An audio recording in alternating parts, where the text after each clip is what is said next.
Good evening. You're now with me, Lorenzo Isaac, for TVS Nightline. We begin with this story. Sarawak is positioning itself as a premier destination for global investors by offering fiscal credibility, energy reliability and clarity of policy. Premier Dato' Peninggi Tan Sri Abang Johari Tun Openg emphasizes that the state government is prepared to make decisive moves under the economic constraints to provide a stable foundation for businesses. For investors and businesses, the signal is straightforward. We offer fiscal credibility. Sarawak is moving from vision to delivery, and we invite those who value education, certainty, and long-term partnership to move forward with us. Speaking at the launch of the ASEAN Sarawak Business and Economic Forum 2026 today, the Premier notes that the state has strengthened coordination through Invest Sarawak to streamline approvals and provide more predictable processes.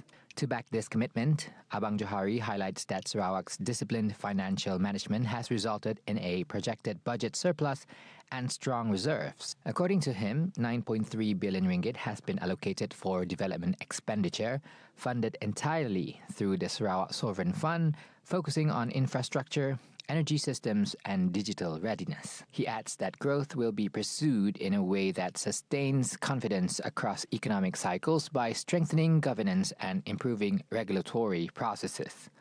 That discipline is translated into 9.3 billion ringgit in development expenditure using Sarawak Fund only.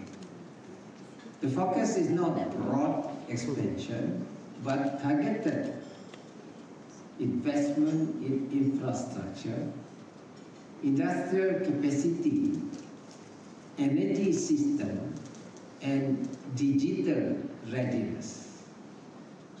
This allocation are aligned with the forum's emphasis on delivery, under constraint, not growth-driven by optimistic assumptions.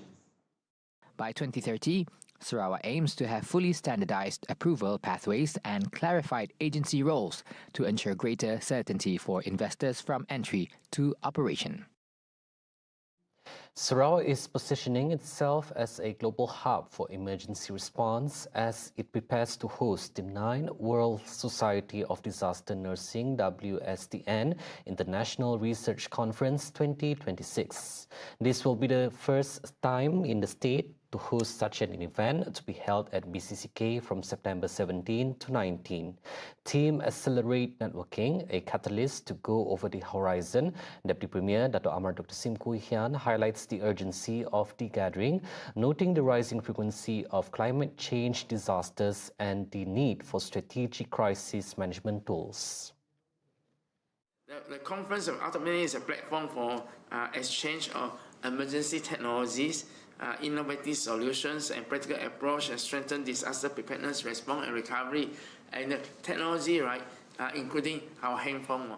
The conference is expected to draw 500 global delegates to the state capital. Experts from nations such as Japan are set to provide critical insights, helping local institutions improve their disaster management capacity through international collaboration. Beyond knowledge sharing, the conference is projected to generate an economic impact of 4.1 million ringgit while supporting over 300 jobs in the tourism and hospitality sectors.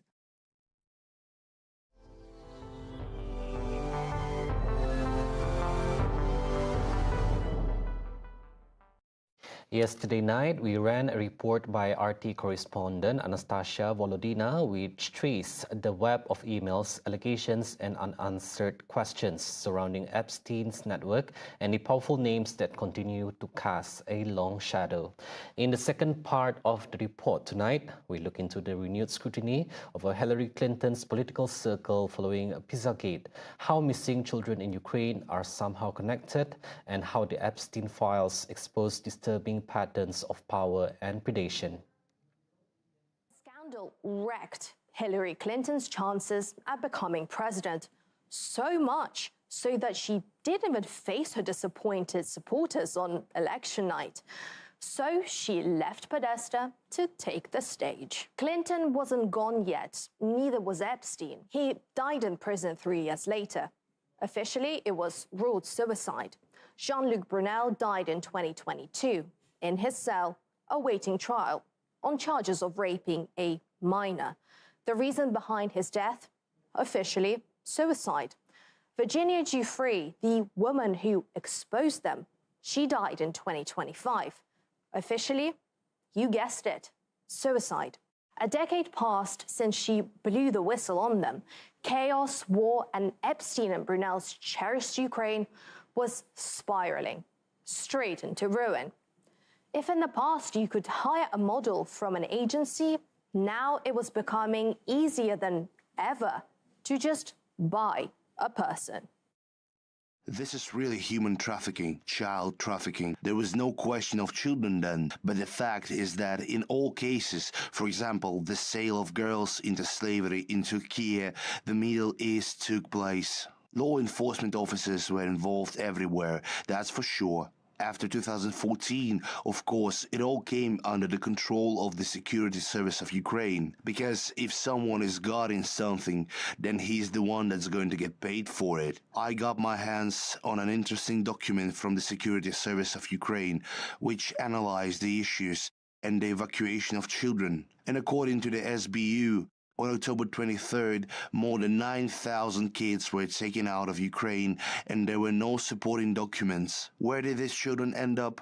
That is, officially they are, for example, exported for adoption into families, but there are no supporting documents from those families or consulates. However, the only Ukrainian line, the only official story you'll hear is that the president's wife, Yelena Zelenskaya, is personally caring for every child in need. She even landed an award for her foundation from some very familiar faces. Thank you, dear friends, dear Secretary Clinton and the President Clinton. Thank you very much.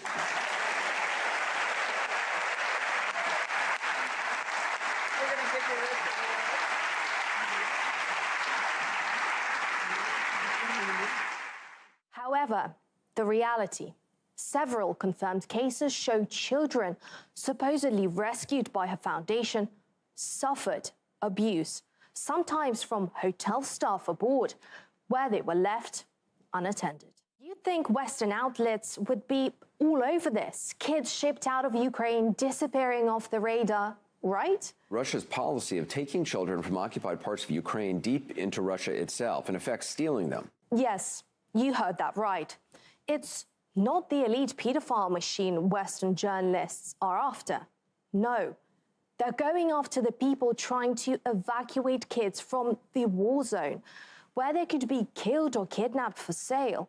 Since the release of those new files, not a single arrest warrant has targeted anyone connected to the disgraced pedophile. Do you know who does have a warrant against him? Only the person who dared challenge the system, the same system that has allowed Epstein's cronies continue to operate with almost zero consequences to this day. There is a powerful desire within Western elites to freeze the current unjust state of international affairs. For centuries, they have grown accustomed to stuffing their bellies with human flesh and their pockets with money. But they must understand, the vampire's ball is coming to an end. The High Court has set March 18 to hear an application from Zara Karina's Mahathir's mother, Noraida Lamat, to join a judicial review filed by NGO Pertubuhan Kebajikan Ekonomi Semangat Bersatu Malaysia Pembela. Pembela is seeking to quash the inquest into Zara's death. Noraida, who filed her application on December 23, 2025, argues that as the next of kin, she has a direct interest in the inquest's conduct and outcome. She claims Pembela has no legitimate stake in the proceedings and that annulling the inquest would violate her right to a proper investigation. Pembela filed the judicial review on November 21, 2025, challenging the inquest's basis under the Federal Criminal Procedure Code, arguing that it should follow the Sabah Inquest Ordinance 1959, which offers specific procedural safeguards. They are seeking to declare the state law as applicable and to dismiss the current proceedings. Authorities in Kota Kinabalu have initiated an extensive search following the discovery of a woman's dismembered remains at a local dump site early this morning. The gruesome find was made at approximately 7 a.m. by workers conducting cleaning operations at the site. It is understood the alarm was raised after a severed arm fell out of a black garbage bag while workers were cleaning the waste. A police team deployed to the scene later recovered a head and a torso at around 11:40 a.m. at a secondary location nearby.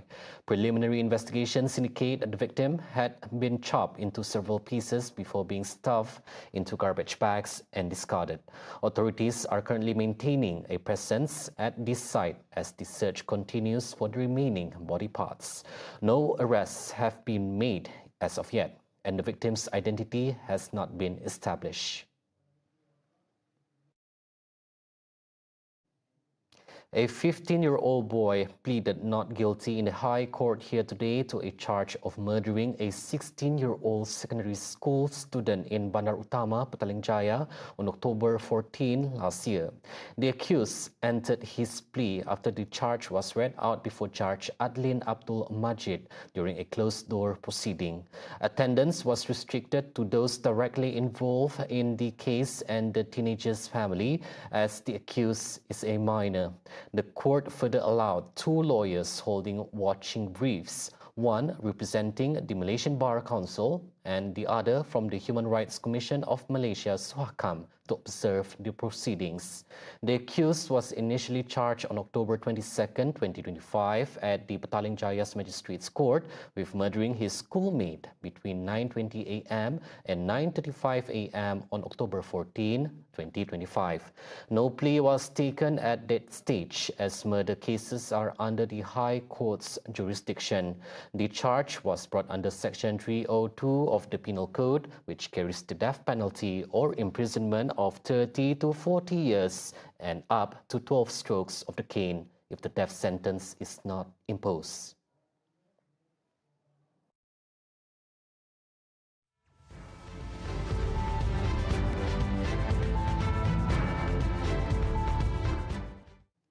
No federal funds were used in financing aid to Palestinian students who are currently furthering their studies in local universities. Deputy Minister of Education Adam Adli says the money was sourced from crowdfunding by members of the public and the corporate sector before it was channeled to the student as a one-off assistance. Dan dana ini dikelola oleh Kementerian Luar Negeri untuk pastikan bahawa ia boleh disalurkan secara telus dan juga boleh dikutip secara telus.